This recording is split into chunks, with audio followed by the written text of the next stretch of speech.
जी हाँ साथियों, आज हम एक ऐसे टॉपिक के बारे में बात करने आए हैं जिसे आप लोग छोटी माता कहते हैं। इसको हम साइंस की भाषा में कहें, विज्ञान की भाषा में कहें तो इसको हम लोग क्या कहते हैं, चिकन पॉक्स कहते हैं। यह शरीर में चकत्ते के रूप में आता है। मतलब कि कहें कि ऐसी बीमारी में, चिकन पॉक्स में, शरीर पे त्वचा पर क्या होगा, छोटे छोटे फफोले होंगे, उभार आएंगे जिसमें पानी भरा हुआ होगा, खुजली होगा।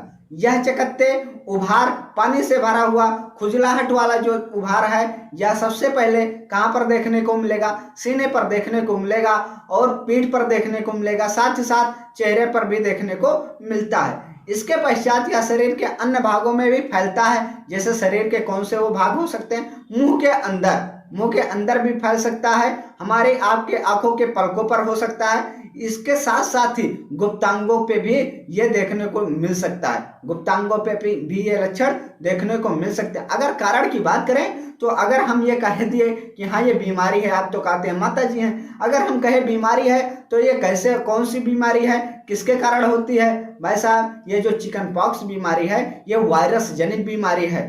ठीक, किससे? वायरस से होता है। उस वायरस का क्या नाम है? बैरिसेला जोस्टर। कौन सा? बैरिसेला जोस्टर। अगर इसके हम इंक्यूबेशन पीरियड की बात करें कि ये इन्फेक्शन होने के कितने दिनों बाद लक्षण देता है, तो 14 से लेकर के 16 दिनों के बाद इसका लक्षण देखने को मिलता है। मतलब कि आज आप उस व्यक्ति के संपर्क में आए हैं जो इन्फेक्टेड है, तो आपको 14 दिनों के बाद लक्षण देखने को मिलेंगे। 14 से 16 दिन के बीच आपको लक्षण देखने को मिल जाएगा। अगर इसके अलावा हम बात करें कि ये फैलता कैसे है, भाई साहब, मम्मी क्या कहती थी बचपन में कि उस मोहल्ले में मत जाइएगा। किसके?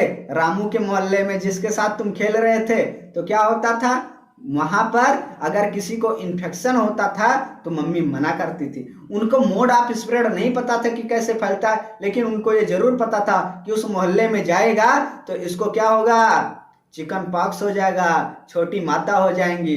तो हम उस मोहल्ले में नहीं जाते थे। हम ये कभी कभी कहते थे कि मम्मी हम उसको टच नहीं करेंगे लेकिन जाएंगे खेलने, फिर भी मम्मी मना करती थी। तो कैसे फैलता? डायरेक्ट टच से।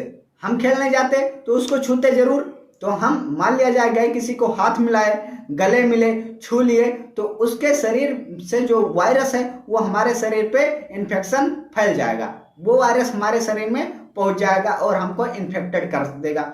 साथ ही साथ एयरबॉर्न डिजीज भी ये है कि हवा के संपर्क में आने से भी, मान लिया जाए वो व्यक्ति छींक रहा है, अब वो छींका तो उसके छींक के साथ साथ ड्रॉपलेट्स निकलते हैं। कभी कभी छींकते हो ना तो हाथ पे क्या आ जाता है, कुछ छोटे छोटे बिंदी टाइप के वाटर फ्लूइड्स आ जाते हैं। तो ये ड्रॉपलेट्स होते हैं। ये ड्रॉपलेट्स जो हैं हवा के संपर्क में फैल जाते हैं। वायरस जो हैं ये हवा में फैल जाते हैं और फिर वो हमारे श्वास के द्वारा हमारे शरीर में प्रवेश करते हैं, हमको इन्फेक्टेड करते हैं। अगर लक्षण की बात करें कि ये बीमारी है तो इसके तो कुछ लक्षण तो आप सबको पता है।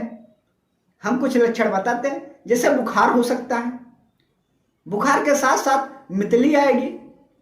क्या होगा? सिर भारी भारी लगेगा, सिर में दर्द होगा, शरीर पे खुजली वाले दाने आ जाएंगे, मांसपेशियों में अकड़न हो जाएगा, दर्द करेगा, नींद आएगा, ठीक, भूख नहीं लगेगा। इसके साथ साथ शरीर पे चकत्ते होंगे।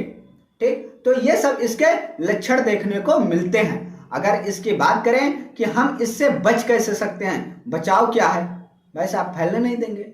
जो हमारा मोड ऑफ ट्रांसमिशन है, जैसे फैलता है उसको रोकेंगे। मतलब कि हमें किसी ऐसे व्यक्ति के डायरेक्ट कांटेक्ट से, डायरेक्ट टच से बचना है जो इस बीमारी से क्या है, इन्फेक्टेड है। इसके साथ साथ उस मोहल्ले में ही ना जाए ना जहां पर इसके ड्रॉपलेट्स हो सकते हैं।